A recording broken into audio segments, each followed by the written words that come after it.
जय जगन्नाथ दर्शक बंधु आज फेब्रुआरी 1 तारिख रविवार चलतु नजर पकाइबा देश विदेशर गुरुत्वपूर्ण खबर गुड़िक ता पूर्व कमेंट्रे जय जगन्नाथ लिखि वीडियो को लाइक करी चैनल को सब्सक्राइब करने भूलिबे नहीं। बजेट पाई बीजेपी बड़ योजना 150 स्थान में सांबादिक सम्मिलनी सोशल मीडिया इन्फ्लुएंसर को नियोजित। अर्थमंत्री निर्मला सीतारमण फेब्रुआरी 1 रे लगातार नवम थर पर बजेट उपस्थापन करेंगे।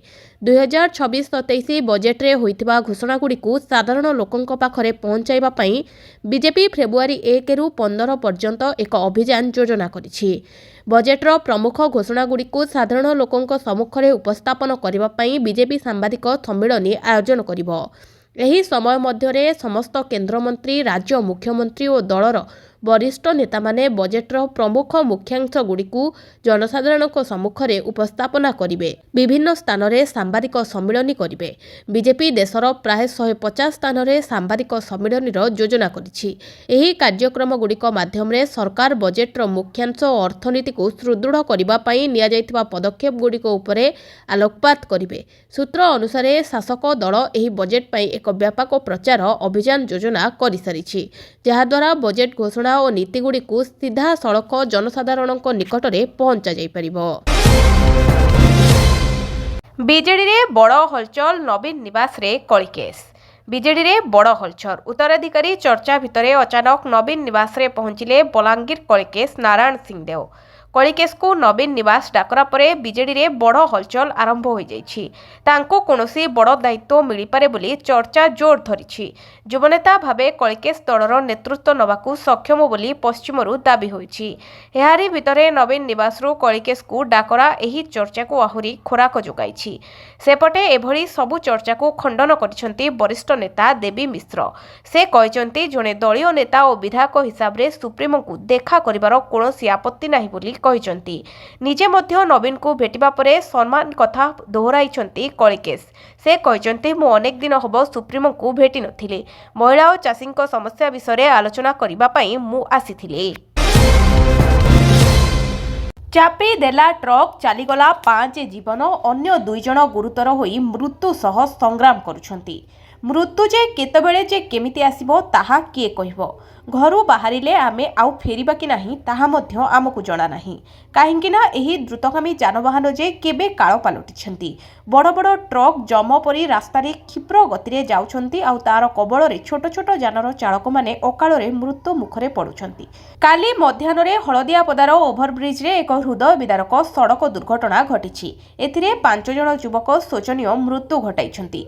एही परी अन्य 2 जन गुरुतर होई मृत्यु सह संग्राम करुथबार देखिबाकू मिलिछि। खबर पाई पुलिस घटनास्थल रे पहुंची मृतदेह गुड़िक जबत करी व्यवच्छेद पाई पठाइछि। आहतंकु उद्धार करी एमकेसीजी मेडिकल ले चिकित्सा पाई पठा जाइछि। मुख्यमंत्री बड़ घोषणा राज्य स्तरीय उत्सव भावे पालन हब कवि सम्राट उपेन्द्र भंजଙ୍କ जयंती। उपेन्द्र भंजଙ୍କ जयंती को सरकार राज्य स्तरीय उत्सव भावे पालन करिवे। आसंता मे 16 तारिख कवि सम्राट जयंती 7 दिन व्यापी राज्य सारा पालित हेबो। एही अवसर में आवृत्ति आलोचना चक्र और भंजଙ୍କ रचित कलाकृति ओडिसी एवं गीतनाट्य आदि प्रदर्शित लगी संस्कृति विभाग को मुख्यमंत्री निर्देश देइछंती। गंजाम जिलापाल एबेठारु एही आयोजन लगी प्रस्तुत आरंभ करिवे। कवि सम्राट होउछंती ओडिया अस्मितार प्रतीक, तेणु प्रति यथाचित सम्मान दबाकू मुख्यमंत्री निर्देश देइछंती। एथिसह ब्रह्मपुर विश्वविद्यालय रे सम्मानजनक उपेन्द्र भंज चेयर पुनः स्थापन लगी मुख्यमंत्री निर्देश देइछंती। केन्द्रापड़ारू 3 जन बांग्लादेशी को देशांतर चिन्हट परे केन्द्रापड़ा पुलिस और प्रशासन पक्षरु कार्यानुष्ठान। केन्द्रापड़ारू 3 अनुप्रवेशकारी बांग्लादेशी को देशांतर। केन्द्रापड़ारे 3 जन बांग्लादेशी अनुप्रवेशकारी को बांग्लादेश पठाई दिया जाइछि। सेमाने हेले सदर थाना गरपुर अंचल रे रहुतबा ईशान खां, ममताज खां जेकी और महाकालपड़ा अरुणनगर अंचल रे दीर्घ वर्षरू अमीना बबी जेकी रही आसुथिले। चिन्हट परे सेमानकु बांग्लादेश रे छाड़ी दिया जाइछि। सरकार को अनुप्रवेशकारी उपरे कड़ा कार्यानुष्ठान निर्देश परे केन्द्रापड़ा पुलिस एक्शन मोड को आसीछि। केन्द्रापड़ार विभिन्न स्थान में चढ़ाऊ पचरा उचरा परे जिले में 3 जन बेआईन अनुप्रवेशकारी चिन्हट करा जाइथिला। यापर बीएसएफ जरिया 3 अनुप्रवेशकारी बांग्लादेश पुलिस जरिया स्वदेश पठाई देइछि। ବେଲଘର ହାତୀ ମୃତ୍ୟୁ ଘଟଣା ଭୁଲ ରିପୋର୍ଟ ଦେବା ଆଧାରରେ ଏସିଏଫଓ ନିଲମ୍ବିତ। ବହୁ ଚର୍ଚ୍ଚିତ କନ୍ଧମାଳ ଜିଲ୍ଲା ବାଲିଗୁଡ଼ା ବନଖଣ୍ଡ ଅଧୀନସ୍ଥ ବେଲଘର ବନାଞ୍ଚଳରେ ହାତୀ ମୃତ୍ୟୁ ପରେ ଖଣ୍ଡ ଖଣ୍ଡ କରି କାଟି ମାଟି ତଳେ ପୋତିବା ଘଟଣାରେ ଆଜି ଜଙ୍ଗଲ ଓ ପରିବେଶ ମନ୍ତ୍ରଣାଳୟ ପକ୍ଷରୁ ଏସିଏଫଓ ସୂର୍ଯ୍ୟକାନ୍ତ ବେହେରାଙ୍କୁ ନିଲମ୍ବିତ କରାଯାଇଅଛି। ସୂର୍ଯ୍ୟକାନ୍ତ ବେହେରା ଜାନୁଆରୀ 5 ତାରିଖରେ ବେଲଘର ବନାଞ୍ଚଳର ମଣ୍ଡୁଟି ଜଙ୍ଗଲରେ ହାତୀ ମୃତ ଘଟଣାର ତଦନ୍ତ ପାଇଁ ଯାଇ ଡିଏଫଓଙ୍କୁ ଭୁଲ ରିପୋର୍ଟ ପ୍ରଦାନ କରିଥିଲେ। ହାତୀ ମୃତ ଘଟଣା ଏକ ଗୁଜବ, ଏଥିରେ କୌଣସି ସତ୍ୟତା ନଥିବା ରିପୋର୍ଟରେ ଲେଖିଥିଲେ। ଗଣମାଧ୍ୟମରେ ଖବର ପ୍ରକାଶ ପାଇବା ପରେ ଡିଏଫଓ ଘନଶ୍ୟାମ ମହାନ୍ତି ନିଜେ ବେଲଘର ଯିବା ପରେ ଘଟଣା ସତ୍ୟ ରିପୋର୍ଟ ପ୍ରଦାନ କରିଥିଲେ। ଏହାପରେ ଜଙ୍ଗଲ ଓ ପରିବେଶ ମନ୍ତ୍ରଣାଳୟ ତରଫରୁ ରେଞ୍ଜର ବିନୟ ବିଶିଙ୍କୁ ନିଲମ୍ବିତ କରିଥିବା ବେଳେ ଆଜି ଭୁଲ ରିପୋର୍ଟ ପ୍ରଦାନ କରିଥିବା ଅଭିଯୋଗରେ ଏସିଏଫଓ ସୂର୍ଯ୍ୟକାନ୍ତ ବେହେରା ନିଲମ୍ବିତ କରାଯାଇଥିବାର ଜଣାପଡ଼ିଛି। ମୁସଲମାନଙ୍କ ସହ ଦୁର୍ବ୍ୟବହାର କଲେ ଭାରତ ହିନ୍ଦୁ ରାଷ୍ଟ୍ର ହୋଇପାରିବ ନାହିଁ। ପ୍ରାୟତଃ ନିଜ ମନ୍ତବ୍ୟ ପାଇଁ ଚର୍ଚ୍ଚାରେ ରହୁଥିବା ଧରେନ୍ଦ୍ର କୃଷ୍ଣ ଶାସ୍ତ୍ରୀ ପୁଣି ଥରେ ଖବରରେ ଅଛନ୍ତି। ବର୍ତ୍ତମାନ ଶାସ୍ତ୍ରୀ ଉତ୍ତରପ୍ରଦେଶରେ ବନ୍ଦାରେ ଅଛନ୍ତି।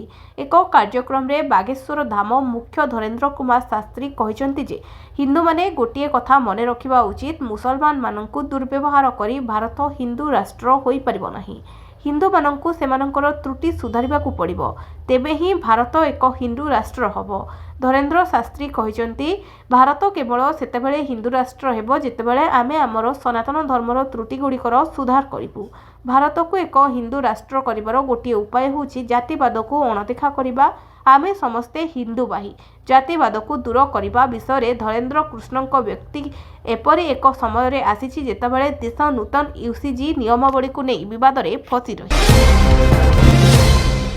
ମମତା ବାନାର୍ଜୀଙ୍କୁ ଅମିତ ଶାହାଙ୍କ ଟାର୍ଗେଟ କହିଲେ ରାବଣ ବି ଭାବିଥିଲା କେହି ତାକୁ ପରାଜିତ କରିପାରିବେ ନାହିଁ। ମମତାଙ୍କ ଗଡ଼ରେ ଗର୍ଜିଲେ କେନ୍ଦ୍ର ଗୃହମନ୍ତ୍ରୀ ଅମିତ ଶାହା। ଶନିବାର ପଶ୍ଚିମବଙ୍ଗରେ ଆୟୋଜିତ ଏକ ସାଧାରଣ ସଭାରେ ଯୋଗଦେଇ ମୁଖ୍ୟମନ୍ତ୍ରୀ ମମତା ବାନାର୍ଜୀ ଓ ତାଙ୍କ ସରକାରଙ୍କୁ କଡ଼ା ଭାଷାରେ ସମାଲୋଚନା କରିଛନ୍ତି। ବଙ୍ଗଳାରେ ତୃଣମୂଳ କଂଗ୍ରେସ ସରକାରର ପତନ ନିଶ୍ଚିତ ଏବଂ 2026 ରାଜ୍ୟ ରାଜନୀତିରେ ପରିବର୍ତ୍ତନର ବର୍ଷ ହେବ ବୋଲି ଦାବି କରିଛନ୍ତି ଶାହା। ସେ କହିଛନ୍ତି, ବାମପନ୍ଥୀମାନଙ୍କୁ ହଟାଇବା ପାଇଁ ବଙ୍ଗଳାର ଲୋକମାନେ ଟିଏମସିକୁ କ୍ଷମତା ହସ୍ତାନ୍ତର କରିଥିଲେ, କିନ୍ତୁ ଆଜି ସେହି ସରକାର ଦୁର୍ନୀତି, ଭ୍ରଷ୍ଟାଚାର, ପୋଲିସର ଅପବ୍ୟବହାର ଓ ଅନୁପ୍ରବେଶକୁ ପ୍ରୋତ୍ସାହିତ କରି ରାଜ୍ୟକୁ ପଛକୁ ନେଉଛନ୍ତି। ତେଣୁ 2026 ଟିଏମସିକୁ ବିଦାୟ ଦେବାର ବର୍ଷ। ଅନୁପ୍ରବେଶ ପ୍ରସଙ୍ଗରେ ଗୃହମନ୍ତ୍ରୀ କହିଛନ୍ତି, ବଙ୍ଗଳାରେ ଅବୈଧ ପ୍ରବେଶ କେବଳ ରାଜ୍ୟ ନୁହେଁ ବରଂ ସମଗ୍ର ଦେଶର ସୁରକ୍ଷା ପାଇଁ ବିପଦ ସୃଷ୍ଟି କରୁଛି। ସେ ଅଭିଯୋଗ କରିଛନ୍ତି ଯେ ରାଜ୍ୟ ସରକାର ସୀମାରେ ବାଡ଼ ଦେବା ପାଇଁ ଜମି ଯୋଗାଇ ଦେଉନାହାନ୍ତି, ଯାହା ସୀମା ସୁରକ୍ଷା ବାହିନୀକୁ ତାର କାର୍ଯ୍ୟ କରିବାରେ ବାଧା ସୃଷ୍ଟି କରୁଛି। ହାଇକୋର୍ଟ ଏହି ମାମଲାରେ ବିଏସଏଫ ସପକ୍ଷରେ ରାୟ ଦେଇଛନ୍ତି, କିନ୍ତୁ ଏହା ସତ୍ତ୍ୱେ ଜମି ଯୋଗାଇ ଦିଆଯାଉ ନାହିଁ କାରଣ ଅନୁପ୍ରବେଶକାରୀମାନେ ଶାସକ ଦଳର ଭୋଟ ବ୍ୟାଙ୍କ। ବର୍ଷା ଅନୁଭବ ବିବାଦ, ଅନୁଭବକୁ ଲାଗିଲା ଝଟକା।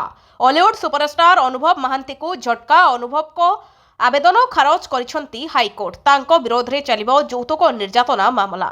ତଳ କୋର୍ଟଙ୍କ ଚାର୍ଜ ଫ୍ରେମ୍କୁ କାଏମ ରଖିଛନ୍ତି ଉଚ୍ଚ ନ୍ୟାୟାଳୟ। ଅନୁଭବ ଓ ତାଙ୍କ କର୍ମଚାରୀଙ୍କ ବିରୋଧରେ ଏତଲା ଦେଇଥିଲେ ବର୍ଷା ପ୍ରିୟଦର୍ଶିନୀ। ଅନୁଭବଙ୍କ ଘରେ ଥିଲାବେଳେ ମାନସିକ ନିର୍ଯାତନା ପାଉଥିବା ନେଇ ପୁରୀ ଘାଟ ଥାନାରେ ଅଭିଯୋଗ କରିଥିଲେ। ଅନୁଭବ ଓ ତାଙ୍କ ସହଯୋଗୀ ଘଗେଶ୍ୱରଙ୍କ ବିରୋଧରେ ହେବ ବିଚାର। ତଳ କୋର୍ଟଙ୍କ ରାୟ ବିରୋଧରେ ହାଇକୋର୍ଟ ଯାଇଥିଲେ ଅଲିଉଡ୍ ସୁପରଷ୍ଟାର। ଘରୋଇ ହିଂସା ମାମଲାରେ ଜିତିଥିବାରୁ ଏହି ମାମଲାର ଅସ୍ତିତ୍ୱ ନାହିଁ, ତେଣୁ କ୍ରିମିନାଲ କେସ୍ ଖାରଜ କରିବାକୁ ଅନୁଭବ ଅନୁରୋଧ କରିଥିଲେ। ଫାସ୍ଟ୍ୟାଗ୍ ବ୍ୟବହାରକାରୀଙ୍କ ପାଇଁ ବଡ଼ ଖବର। ଫେବୃଆରୀ 1ରୁ ଲାଗୁ ହେବ ନୂଆ ନିୟମ। ଟୋଲ୍ ପ୍ଲାଜାରେ ଗାଡ଼ି ଅଟକିଛି, ଗାଡ଼ିରେ ଫାସ୍ଟ୍ୟାଗ୍ ମଧ୍ୟ ଲାଗିଛି ଏବଂ ସେଥିରେ ପର୍ଯ୍ୟାପ୍ତ ଟଙ୍କା ମଧ୍ୟ ଅଛି। ତଥାପି ହଠାତ୍ ମେସିନ୍ ବିପି କରୁଛି ଏବଂ ଆଗରୁ ଶବ୍ଦ ଆସୁଛି, KVY ଅପଡେଟ୍ କରାନ୍ତୁ। ଏହି ଶବ୍ଦ ଶୁଣିବା ମାତ୍ରେ ଗାଡ଼ି ଚାଳକଙ୍କ ମନରେ ବିରକ୍ତି ଆସେ। ପଛରେ ଗାଡ଼ିର ଲମ୍ବା ଲାଇନ୍ ଲାଗିଥାଏ ଏବଂ ସମସ୍ତେ ଚିନ୍ତାରେ ପଡ଼ନ୍ତି ଯେ ଯେତେବେଳେ ସବୁକିଛି ଠିକ୍ ଅଛି ତେବେ ଏହି ସମସ୍ୟା କାହିଁକି? ଲକ୍ଷ ଲକ୍ଷ ବ୍ୟକ୍ତିଗତ ଗାଡ଼ି ଚାଳକଙ୍କ ଏହି ଦୈନନ୍ଦିନ ସମସ୍ୟାର ସମାଧାନ ଏବେ କରିଛି ଭାରତୀୟ ଜାତୀୟ ରାଜପଥ ପ୍ରାଧିକରଣ। एनएचआई नुआ फास्टैग जारी करने प्रक्रिया को अधिक सहज करने को एक बड़ निष्पत्ति नहीं। व्यक्तिगत गाड़ीगुड़िक फास्टैग जारी होगा पर बाध्यतामूलक केवाईबी प्रक्रिया को संपूर्ण भाव उच्छेद कर नुआ नियम 1 फेब्रुआरी 2026 रु सारा देश में लागू होब। द्वारा टोल प्लाजा रे अଯଥା रोक कमिब, कागजपत्र कामर बोझ ह्रास पाइब और यात्रा आहुरी सुगम हेब। भारत में निपा भाइरस रे 2 संक्रमित, यात्रा कटकणा आवश्यक नथिबा कहिला विश्व स्वास्थ्य संगठन। भारत में निपा भाइरस रे 2 जन संक्रमित होइथिबार जणा पड़िछि। निपा संक्रमण संपर्क में जणा पड़िबा परे एशियार अनेक देश रे विदेश रु आसुथबा यात्री को विमान बंदर रे कड़ा जांच करा जाउछि। एहाकू देखि विश्व स्वास्थ्य संगठन शुक्रवार दिन कहिछि जे भारत में निपा भाइरस व्यापिबार संभावना कम रहिछि, तेणु यात्रा किंबा वाणिज्य कटकणार आवश्यकता नहीं। WHO द्वारा एहार वेबसाइट रे दिया जाइथिबा तथ्य अनुसार निपा भाइरस जोगु मनिषरु मनिषकु संक्रमण वृद्धिर कौनसी प्रमाण नहीं। यह द्वारा जातीय, आंचलिक और विश्व स्तर में विपद कम रही। पश्चिमबंग उत्तर 24 परगना जिले में निपा भाइरस रे 2 जन संक्रमित होइथिबार जणा पड़िछि। कमिब विधायकों दरमा, कमिपारे विधायकों दरमा एने चली आलोचना। तेबे दरमा वृद्धि हेबो कि कमिबो से कथा सरकार निष्पत्ति नेबे। पूर्वरु पास होइतिला किंतु परे बंद होइगला। आगको जणा पड़िबो सरकार कोन करिवे बोली कहिसंती। पुणी उठिला विधायक और पूर्वतन विधायकों दरमा भत्ता कथा। चलित अधिवेशन में पुणी विचार होइपारे विधायकों दरमा, एने सूचना देले कमिटी अध्यक्ष भास्कर मेड़ई। एने उपमुख्यमंत्री चिठी लिखिंट चलित बजेट अधिवेशन में आसीपारे संशोधन बिल, जहाँ उपरे समस्तंकर नजर रही। सरकार आलोचना करिवे बोली कहिसंती। एहा पूर्वरु आपण जानिथिबे विधायकों दरमा वृद्धिर खबर सामना को आसीथिला। बढ़ी थांता विधायकों दरमा 1 लाख रु 3 लाख को वृद्धि होइथांता। विधानसभा रे शासक विरोधी स्वर 1/2017 पर पुणी बढ़ी थांता। विधायकों दरमा और पेंशन शीत अधिवेशन शेष दिन में गृह में ए प्रसंग में शासक और विरोधी दल स्वर एक होइथिला, किंतु परवर्ती समय याकु नै सृष्टि होइथिला विवाद, जहाकु नै सरकार आलोचना करिवे कि दरमा वृद्धि हेबो कि नाही। अन्य प्रटे जदि दरमा वृद्धि होइतांता तेबे काहार दरमा केते बढ़िथांता से विषय रे जानिथिले। घांटुछि ईडी बाली कारोबार नहीं झाड़ बुहाजेरा। बाली माफिया को ईडीर चेरा। गंजाम रे बाली माफिया उपरे ईडी रेड मामलें बढ़िला तनाघना। पूर्वतन युव कांग्रेस नेता विश्वजित पात्र को जेरा करुछि तदंतकारी ईडी। विश्वजित को ब्रह्मपुर घरे रेड होइथिला, किछि गुरुत्वपूर्ण कागजपत्र मिलिथिबार कुहाजाउछि। एने आज सकाळु तांको पचरा उचरा चलिछि। गंजाम बाली माफिया उपरे रेड घटना को नहीं जणे जनकु समन करिछि ईडी। विश्वजित को परे अन्य किछि व्यक्ति और माफिया को भी पचरा उचरा करिपारे। गत 16 तारिख रे गंजाम रो 6 रु अधिक माफिया घरे रेड होइथिला। बीजेडी नेता ऋषिकेश पाढ़ी घरे भी जांच होइथिला। एही रेड बेले माफिया पाखरु मिलिथिला आलमारी भर्ती टंका, जहाकू देखि ताजुब रहिथिले ईडी। कोटिया रे आंध्र अनुप्रवेश राशन कार्ड सर्वे को नहीं आंध्र अधिकारी कोटिया पुलिस मुहामुही। आंध्र अधिकारी कोटिया पुलिस मुहामुही होइछंती। कोटियार पिछा छाड़ुनी आंध्र। कोटिया ग्रामपुंज उपर सेम्बी गाँव में कोटिया पुलिस सह और आंध्र सरकारी कर्मचारी और ग्रामवासी मुहामुही होइछंती। पुणी राशन कार्ड सर्वे पई उपर सेम्बी गाँव को आसीथिले आंध्र सरकारी। खबर पाई कोटिया पुलिस पहुंचीथिला। सर्वे टीम को आकट करिबारु हेला विचसा आरंभरू होइथिला। उपर सेम्बी बासी आंध्र कर्मचारी मिसी पुलिस कथा कटाकटी करथिले। किछि समय परे अधारू फेरी जाइछंती आंध्र अधिकारी। सीमांत कोटिया रे थमुनी आंध्रर अनुप्रवेश। गुरुवार उपर सेम्बी गाँव में आंध्र अधिकारी पहुंची राशन कार्ड सर्वे करिछंती। खबर पाई ओडिशा पुलिस सर्वे दल को अटकाइथिला, किंतु स्थानीय बासिंदा पुलिस को विरोध करबा सह नीरव रहिबाकू चेतावनी दैथिले। स्थानीय बासिंदा को प्रलोभित करी आंध्र रखिथिबारु ओडिशा पुलिस रो विरोध सत्वे आंध्र अधिकारी सर्वे कार्य करिछंती। पश्चिम बंग को चोरा चालाण होछि ओडिशा धान। लक्ष्मणनाथ टोलगेट निकट में पश्चिमबंग नंबर थिबा धान गाड़ी को माड़ी बसला जोगाण विभाग। पश्चिम बंग को चालाण होछि ओडिशा धान। लक्ष्मणनाथ टोलगेट निकट में पश्चिमबंग नंबर थिबा धान गाड़ी को माड़ी बसिछि जोगाण विभाग। पड़ोशी पश्चिमबंग ओडिशा भितर को धान चोरा चालाण होउतला बेले खबर पाई माड़ी बसिछि जिला जोगाण विभाग। सूचना अनुसार बालेश्वर जिला ओडिशा पश्चिमबंग सीमांत लक्ष्मणनाथ टोलगेट निकट में चोरा धान ट्रक उपरे चढ़ाऊ करी आनुमानिक 900 क्विंटाल अधिक धान जबत करिछि जोगाण विभाग। जबत होइथिबा गाड़ी पाखरे कोनोसी सठिक कागजपत्र नाही। गाड़ीटी 16 नंबर ନମ୍बर ଜାତୀୟ ରାଜପଥ ଓଡ଼ିଶାର ଲକ୍ଷ୍ମଣନାଥ ଟୋଲଗେଟ୍ ନିକଟରେ ପଶ୍ଚିମବଙ୍ଗରୁ ଓଡ଼ିଶାକୁ ପ୍ରବେଶ କରୁଥିଲା। ବିଶେଷ ସୂତ୍ରରୁ ଖବର ପାଇ ଜଳେଶ୍ୱର ଓ ସଦର ଯୋଗାଣ ଅଧିକାରୀ ତତ୍କ୍ଷଣାତ୍ ଘଟଣାସ୍ଥଳରେ ପହଞ୍ଚି 3ଟି ଟ୍ରକ୍ ସହିତ 1800 ବସ୍ତା ଧାନ ଜବତ କରିଛନ୍ତି। ଛାତ୍ରଙ୍କ ବ୍ୟାଗ୍ରୁ ମିଳିଲା ବନ୍ଧୁକ, ଜବତ ପାଇଁ ଆସି ପୋଲିସ ହଟହଟା। ଅଷ୍ଟମ ଶ୍ରେଣୀ ଛାତ୍ରଙ୍କ ବ୍ୟାଗ୍ରେ ବନ୍ଧୁକ, ଜବତ ପାଇଁ ଆସି ପୋଲିସ ହେଇଛନ୍ତି ହଟହଟା। ବାଲେଶ୍ୱର ଜିଲ୍ଲା ରେମୁଣା ବ୍ଲକ ତଥା ଖନ୍ତାପଡ଼ା ଥାନା ଅଧୀନ ଶ୍ରୀଜଙ୍ଗ ହାଇସ୍କୁଲର ଜଣେ ଅଷ୍ଟମ ଶ୍ରେଣୀର ଛାତ୍ରଙ୍କ ବ୍ୟାଗ୍ରୁ ମିଳିଛି ବନ୍ଧୁକ। ଛାତ୍ରଛାତ୍ରୀ ଆତଙ୍କିତ ହୋଇପଡ଼ିଥିଲା ବେଳେ ଉତ୍ତ୍ୟକ୍ତ ଅଭିଭାବକମାନେ ସ୍କୁଲ ଆଗରେ ହୋ ହଲ୍ଲା କରିଛନ୍ତି। ଖବର ପାଇ ସ୍କୁଲରେ ପହଞ୍ଚିବା ପୋଲିସକୁ ମଧ୍ୟ ଅଭିଭାବକମାନେ ଅଟକ ରଖିଥିଲେ। ସୂଚନା ଅନୁସାରେ ହାଇସ୍କୁଲର ଜଣେ ଅଷ୍ଟମ ଶ୍ରେଣୀର ଛାତ୍ର ନିଜ ବ୍ୟାଗ୍ରେ ଏକ ବନ୍ଧୁକ ରଖିଥିବା ସହପାଠୀମାନେ ଜାଣିବା ପରେ ଶ୍ରେଣୀ ଶିକ୍ଷକଙ୍କୁ ଅବଗତ କରିଥିଲେ। ଏହାପରେ ଭାରପ୍ରାପ୍ତ ପ୍ରଧାନ ଶିକ୍ଷୟିତ୍ରୀ ସୁଶ୍ରୀ ସଙ୍ଗୀତା ଜେନା ପହଞ୍ଚି ବ୍ୟାଗ୍ରେ ଅସଲି ବନ୍ଧୁକ ଥିବା ଜାଣିବା ପରେ ଆତଙ୍କ ଖେଳି ଯାଇଥିଲା।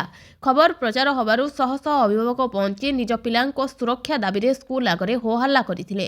ଏହାସହ ବନ୍ଧୁକ ଆଣିଥିବା ଛାତ୍ରଙ୍କୁ ଟିସି ଦେଇ ବିଦା କରାଯାଉ ବୋଲି ଅଡ଼ି ବସିଥିଲେ। ପ୍ରତି ମାସ ଶେଷରେ ଖାତାକୁ ଆସିବ 5,000। ଆଜି ହିଁ କରନ୍ତୁ ନିବେଶ। ଚାକିରି ପରେ ସମସ୍ତେ ଅବଶିଷ୍ଟ ଜୀବନ ଆରାମରେ ବିତେଇବାକୁ ଚାହାନ୍ତି। ପାରିବାରିକ ସ୍ଥିତି ଭଲ ନଥିଲେ ଚାକିରି ପରେ ଚଳିବା ବଡ଼ କଷ୍ଟକର ହୋଇପଡ଼େ। ତେଣୁ ସରଳ ଜୀବନଯାପନ ପାଇଁ ଆଗୁଆ ବ୍ୟବସ୍ଥା କରିବାକୁ ପଡ଼ିଥାଏ। କାରଣ ଚାକିରି ପରେ ପେନ୍ସନ୍ ହିଁ ଏକମାତ୍ର ସାହାରା ପାଲଟିଯାଏ। କିନ୍ତୁ କର୍ମମୟ ଜୀବନ ପରେ ସମସ୍ତଙ୍କୁ ପେନ୍ସନ୍ ମିଳିନଥାଏ। ପେନ୍ସନ୍ ସାହାଯ୍ୟରେ ବୃଦ୍ଧାବସ୍ଥାକୁ ଭଲ ଭାବରେ ବିତାଇ ପାରିବେ। ଅଟଳ ପେନ୍ସନ୍ ଯୋଜନା ହେଉଛି ଏକ ଯୋଜନା ଯାହାକି ପେନ୍ସନ୍ ଚିନ୍ତା ଦୂର କରିଥାଏ। ସ୍ୱଚ୍ଛ ଆୟ କରୁଥିବା ଲୋକଙ୍କ ପାଇଁ ଅଟଳ ପେନ୍ସନ୍ ଯୋଜନା ସବୁଠାରୁ ଭଲ। 2015-16ରେ ଅଟଳ ପେନ୍ସନ୍ ଯୋଜନା ଆରମ୍ଭ କରାଯାଇଥିଲା। 2022ରେ ଟିକସଦାତା ନିୟମ ଲାଗୁ କରାଯାଇଥିଲା। ଏଥିରେ ଆପଣ ପ୍ରତି ମାସରେ 5,000 ଟଙ୍କାର ପେନ୍ସନ୍ ପାଇପାରିବେ। ଏଥିରେ ଆପଣଙ୍କୁ ଖୁବ୍ କମ୍ ବିନିଯୋଗ କରିବାକୁ ପଡ଼ିବ। ଅଟଳ ପେନ୍ସନ୍ ଯୋଜନାରେ ପ୍ରତି ମାସ 7 ଟଙ୍କା ବିନିଯୋଗ କରିବାକୁ ହେବ। ଏହି ହିସାବରେ ପ୍ରତି ମାସରେ ମାତ୍ର 210 ଟଙ୍କା ବିନିଯୋଗ କଲେ ପ୍ରତି ମାସରେ 5,000 ଟଙ୍କା ପେନ୍ସନ୍ ପାଇବେ। ଏହାର ଅର୍ଥ ହେଉଛି ପ୍ରତିଦିନ ଆପଣଙ୍କୁ କେବଳ 7 ଟଙ୍କା ବିନିଯୋଗ କରିବାକୁ ପଡ଼ିବ।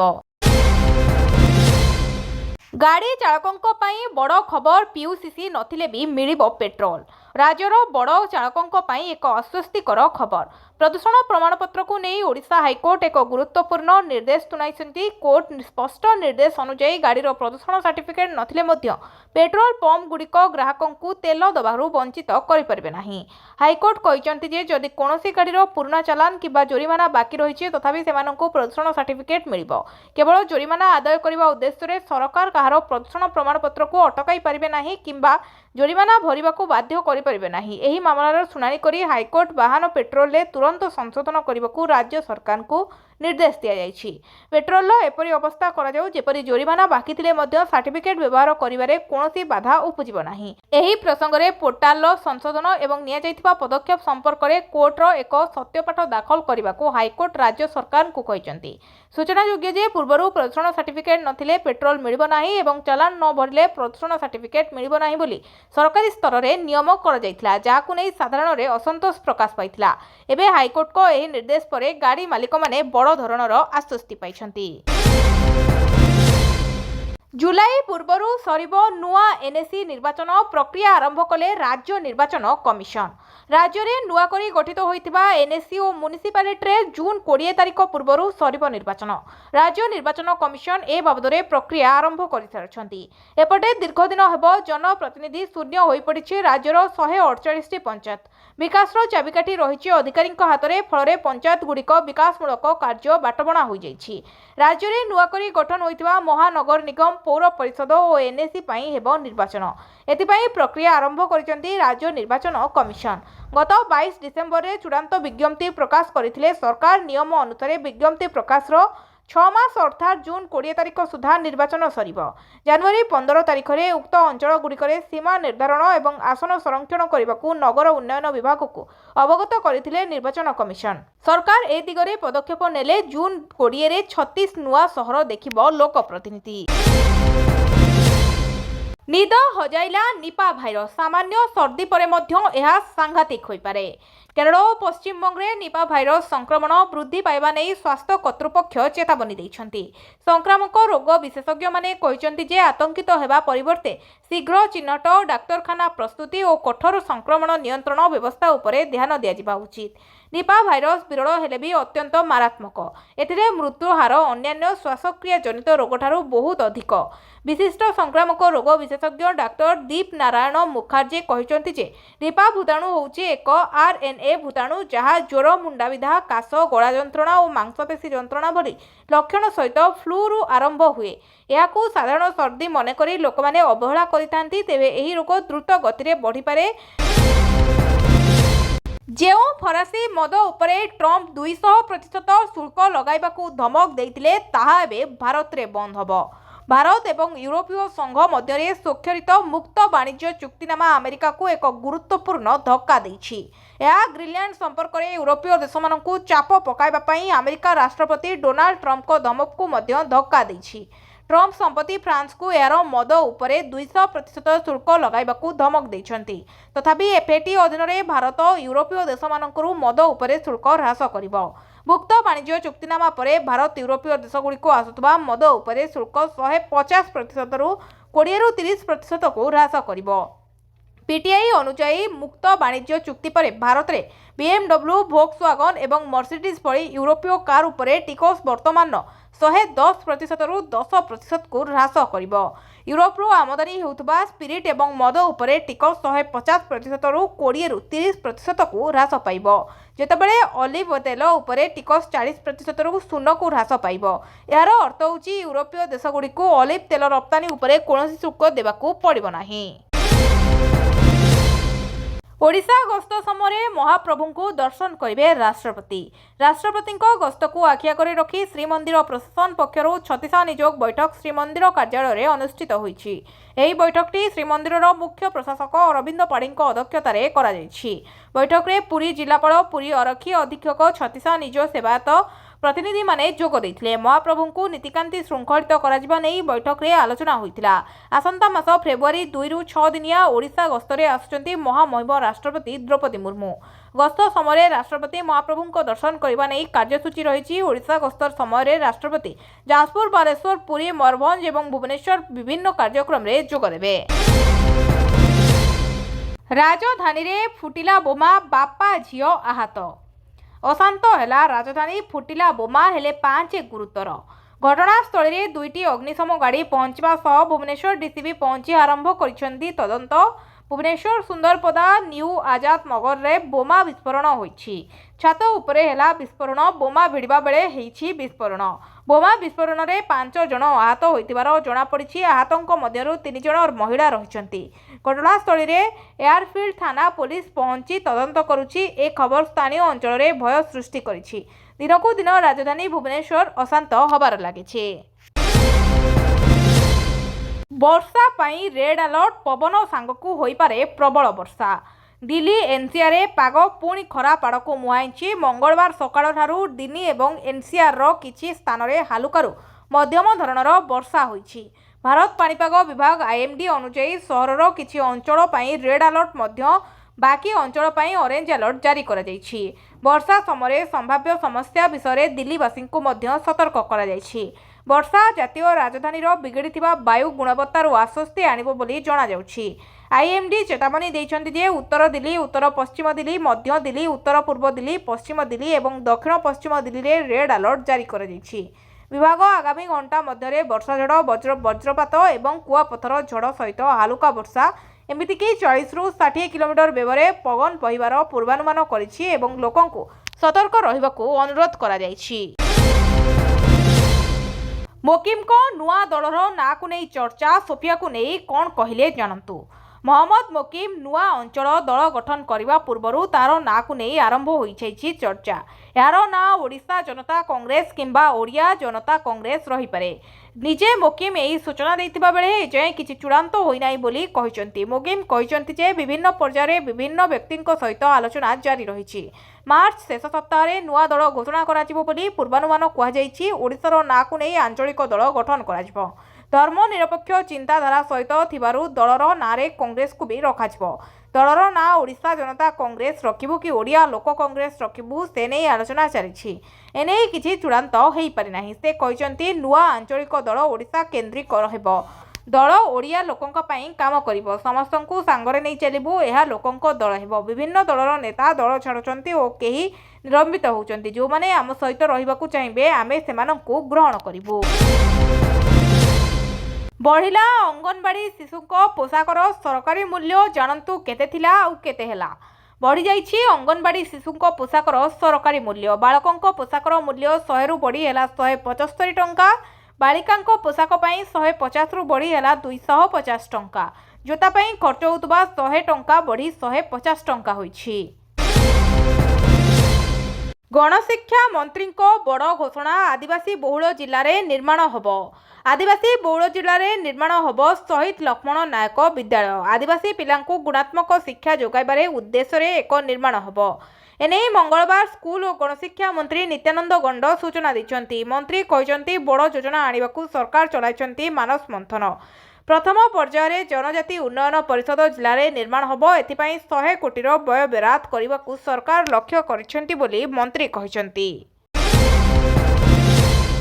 स्कूल केमिति चलीछि पाठपढ़ा कौन करुछि पिला समस्त गतिविधि उपरे नजर रखिबो एआई आपणक पिला स्कूल कौन करुछि पाठ पढ़ुछि ना नाही केउ शिक्षक केते समय पाठ पढ़ाउचंती किए अनुपस्थित रहउचंती सबु स्कूल गतिविधि उपरे नजर रखिबो एआई खूब शीघ्र एहाकू कार्यकारी करबाकू जाउछि गणशिक्षा विभाग स्कूल केमिति होउछि पाठपढ़ा श्रेणी गृह शिक्षक कौन पढ़ाउचंती छात्र छात्री और शिक्षक उपस्थित रहउचंती कि नाही एसबू उपरे तीक्ष्ण नजर रखिबो एआई मयूरभंजर मालकानगिरी बालेश्वर बलांगीर सबु स्कूल उपरे मॉनिटरिंग करिबो हेडक्वार्टर शिक्षा व्यवस्थार आहुरी संस्कार आनिबाकू व्यवहार हबो कृत्रिम बुद्धिमत्ता और आर्टिफिशियल इंटेलिजेंस एथिपाई 5000 रु अधिक स्कूल एआई द्वारा परिचालित वर्चुअल क्लासरूम और डिजिटल मूल्यांकन व्यवस्था कराजिबो ओडिशा स्कूल शिक्षा कार्यक्रम प्राधानीकरण बा ओएसएपा तरफ 5370 सरकारी और सरकारी अनुदान प्राप्त स्कूल यार व्यवस्था कराजिबो प्रथम रु द्वादश श्रेणी पर्यंत दियाजिबो प्राधान्य डिजिटल विषय वस्तु एवं एआई प्रजुक्ति विद्या साहाय्य शिक्षा छात्र छात्री को अधिक दक्ष कराइबा होउची यार प्राथमिक उद्देश्य। बांग्लादेश को आउ एक झटका T20 विश्वकप रु बाद परे क्रीडा संवादिकों को बारण बांग्लादेश को आउ एक झटका देछि अंतर्जातीय क्रिकेट परिषद आगामी T20 विश्वकप रु बांग्लादेश दल को बाहर करबा परे एबे बांग्लादेशी क्रीडा सांबादिक माननकु अनुमति दबाकू मना कर देछि सूचना अनुसार बांग्लादेश विभिन्न गणमाध्यम पई काम करुवा प्राय 150 जन क्रीडा सांबादिक विश्वकप रिपोर्ट निमंते अधिक स्वीकृति पई आईसीसी निकट रे आवेदन करथिले किंतु आईसीसी सेमानक आवेदन गुडी को खारज कर देछि ईमेल माध्यम रे एही निष्पत्ति संपर्क रे सांबादिक माननकु जणाई दिया जायछि एपरि कि केतेक सांबादिकंकु पूर्वरु आईसीसी पक्षरु अनुमति दिया जायतिला किंतु बांग्लादेश क्रिकेट दल को विश्वकप रु बाहर करा जिबा परे सेमाने आवेदन गुडी को रद्द कर दैथिले। सामाजिक सुरक्षा पेंशन पाई मु एही बजेट रे 7600 कोटी टंका व्यय बरादर प्रस्ताव रखुछि आम प्रतिश्रुति मुताबक प्रथम पर्याय रे 80 वर्ष रु ऊर्ध्व वयस्क नागरिक और 80% रु कम होई नथिबा भिन्नक्षम व्यक्ति मानक लागि उभय मधुबाबू पेंशन योजना MBPY और जातीय सामाजिक सुरक्षा कार्यक्रम NSAP अधीन रे सामाजिक सुरक्षा भत्ता को 3500 टंका को वृद्धि करा देखो सुभद्रा मिलिबो जेबे गाँव रे थिबा शेष महिलाटे तार एप्लिकेशन रो भूल कौन है ऑप्टेट आउट भूल हो जाइए NPCI भूल हो जाइए आमे बैंकर्स मीटिंग कर साराणु बैंक मान को निर्देश दे साराणु एबे अंगनवाड़ी दीदी माने घर घर बुलुचंती एवं समस्ते माने जो 5 एकर जमी अच्छी नाही ये जो द्वंद्व अच्छी 30 तारीख जाए आमे कहिथिलु इनक्वारी होउची बोली ए इनक्वारी को आमे एक्सटेंड करिचु 15 जाए पुणी 15 जाए इनक्वारी हबो तापरे जी अप्लाई करिवो से मानको नेकिरी तारीख घोषणा हबो निश्चित हो द्वितीय थर माँ हेले मध्य मातृवंदना योजना पाइबे पुळापुळा टंका जानतु कौन रही नियम सरकार सारा देश में महिला मानक पई अनेक योजना प्रचलन करिसेंती जहाँ लक्ष लक्ष महिला को लाभ पहुंचाई देशर अनेक महिला आर्थिक दृष्टि कम स्वच्छल थिबारु गर्भावस्था सरकार एपरी महिला को सहायता जोगाई दियंती गर्भवती महिला एवं नवजात शिशुंक स्वास्थ्य को सुदृढ़ करने सरकार प्रधानमंत्री मातृ योजना आरंभ करिसेंती ଏହି ଯୋଜନା ଅଧୀନରେ ସରକାର ମହିଳାମାନଙ୍କୁ ସେମାନଙ୍କର ପ୍ରଥମ ସନ୍ତାନ ଜନ୍ମ ହେବା ପରେ 5,000 ଟଙ୍କା ପ୍ରଦାନ କରନ୍ତି। ଏହି ଦେୟଗୁଡ଼ିକୁ ବିଭିନ୍ନ ପର୍ଯ୍ୟାୟରେ ବଣ୍ଟା ଯାଇଥାଏ। ରାସନ କାର୍ଡ ଧାରୀଙ୍କ ପାଇଁ ଖୁସି ଖବର, ଏଣିକି ମାସକୁ ମିଳିବ 1,000 ଟଙ୍କା ଆଉ 15 କେଜି ଚାଉଳ। ଲୋକଙ୍କ ସୁବିଧା ପାଇଁ ସରକାର ବିଭିନ୍ନ ସମୟରେ ଭିନ୍ନ ଭିନ୍ନ ଯୋଜନା ପ୍ରଣୟନ କରିଥାନ୍ତି, ଯାହାଦ୍ୱାରା କୋଟି କୋଟି ଲୋକ ଉପକୃତ ହୁଅନ୍ତି। ସରକାର ଏକ ଯୋଜନା ଘୋଷଣା କରିଛନ୍ତି ଯାହା ଏକ ବଡ଼ ବର୍ଗର ଲୋକଙ୍କୁ ଲାଭ ଦେବ। ବିଶେଷ କରି ଏହି ଯୋଜନା ସେହି ପରିବାର ପାଇଁ ସବୁଠାରୁ ଲାଭଦାୟକ ଯେଉଁମାନଙ୍କର ଆର୍ଥିକ ଅବସ୍ଥା ଭଲ ନାହିଁ। ଏହି ଯୋଜନା ଅଧୀନରେ ସେହି ପରିବାରଗୁଡ଼ିକୁ ଖାଦ୍ୟ ଶସ୍ୟ ସହିତ ଟଙ୍କା ମିଳିବ। ପ୍ରତି ମାସରେ 1,000 ଟଙ୍କା ମିଳିବ। ଏହି ଯୋଜନାର ଲାଭ ଉଠାଇବା ପାଇଁ ପ୍ରଥମେ ଆପଣ ଜଣେ ରାସନ କାର୍ଡ ଧାରକ ହେବା ବାଧ୍ୟତାମୂଳକ। ଆପଣଙ୍କର ବାର୍ଷିକ ଆୟ 2 ଲକ୍ଷ ଟଙ୍କାରୁ କମ୍ ହେବା ଉଚିତ। ଏହି ସମୟରେ ଆସିବ ସିଏମ୍ କିଷାନ ଟଙ୍କା। କୃଷକଙ୍କ ପାଇଁ ଆସିଲା ବଡ଼ ଖୁସି ଖବର। ଏହି ଦିନ ଖାତାକୁ ଆସିବ ଟଙ୍କା। ଯଦି ଆପଣ କାଳିଆ ଯୋଜନାରେ ଟଙ୍କା ପାଉଥିଲେ ତେବେ ଆପଣଙ୍କ ପାଇଁ ଖୁସି ଖବର। ନୂଆଖାଇରେ ଚାଷୀଙ୍କ ଖାତାକୁ ଗଲା 2,000 ଟଙ୍କା। ପିଏମ୍ କିଷାନ ଟଙ୍କା ପାଇବା ପରେ ସିଏମ୍ କିଷାନ ଟଙ୍କା ପାଇଲେ, ଏଥିପାଇଁ ଚାଷୀ ଖୁସି କହିଲେ ବହୁତ। ତେବେ ପ୍ରତିବର୍ଷ ସରକାର ନୂଆଖାଇରେ ସିଏମ୍ କିଷାନ ଟଙ୍କା 2,000 ଟଙ୍କା ପଠାଇଥାନ୍ତି। ଏ ବର୍ଷ ମଧ୍ୟ ଟଙ୍କା ସମସ୍ତଙ୍କ ଚାଷୀଙ୍କ ଆକାଉଣ୍ଟକୁ ପଠା ସରିଛି। ଅଗଷ୍ଟ 28ରେ ନୂଆଖାଇରେ ପଡ଼ୁଥିବାରୁ ସେହି ଦିନ 2,000 ଟଙ୍କା ଦେଇଥିଲେ ସରକାର ସମସ୍ତେ ଚାଷୀଙ୍କୁ ବୋଲି ଗଣମାଧ୍ୟମରେ ଜୋର ଚର୍ଚ୍ଚା ଧରିଛି। କିନ୍ତୁ ଏଯାଏ ବହୁ ଚାଷୀଙ୍କୁ ଟଙ୍କା ମିଳିନି। ତେବେ ଆସନ୍ତୁ ଜାଣିବା କେମିତି କ'ଣ କଲେ ସମସ୍ତ ଚାଷୀ ଟଙ୍କା ପାଇପାରିବେ। ଯଥାଶୀଘ୍ର ଆପଣ ନିଜ ନାଁରେ ପଞ୍ଜୀକରଣ କରି ରେଜିଷ୍ଟ୍ରେସନ କରିଦିଅନ୍ତୁ, ଯାହାଫଳରେ ଇକେୱାଇସି କମ୍ପ୍ଲିଟ୍ ହେଲେ ଏବଂ ଉପଯୁକ୍ତ ପ୍ରମାଣପତ୍ର ଦେଖାଇ ଭେରିଫାଏ କରିଲେ ଆପଣଙ୍କ ଖାତାକୁ ତୁରନ୍ତ ପଇସା ଆସିଯିବ। ଭିଡ଼ିଓଟିକୁ ଶେଷ ଯାଏ ଦେଖିଥିବାରୁ ଆପଣଙ୍କୁ ବହୁତ ବହୁତ ଧନ୍ୟବାଦ। ଯଦି ଭିଡ଼ିଓଟି ଆପଣଙ୍କର ପସନ୍ଦ ଆସିଛି ତାହେଲେ ଭିଡ଼ିଓକୁ ଲାଇକ୍ କରି ଚ୍ୟାନେଲକୁ ସବସ୍କ୍ରାଇବ୍ କରିବାକୁ ଭୁଲିବେନି। ଆପଣଙ୍କର ଗୋଟିଏ ଲାଇକ୍ ଆମକୁ ଏହିଭଳି ଖବର ଯୋଗାଇ ଦେବାରେ ପ୍ରେରଣା ଦେବ। ଆମେ ଏହି ଭିଡ଼ିଓରେ 100 ଲାଇକ୍ର ଟାର୍ଗେଟ୍ ରଖିଛୁ।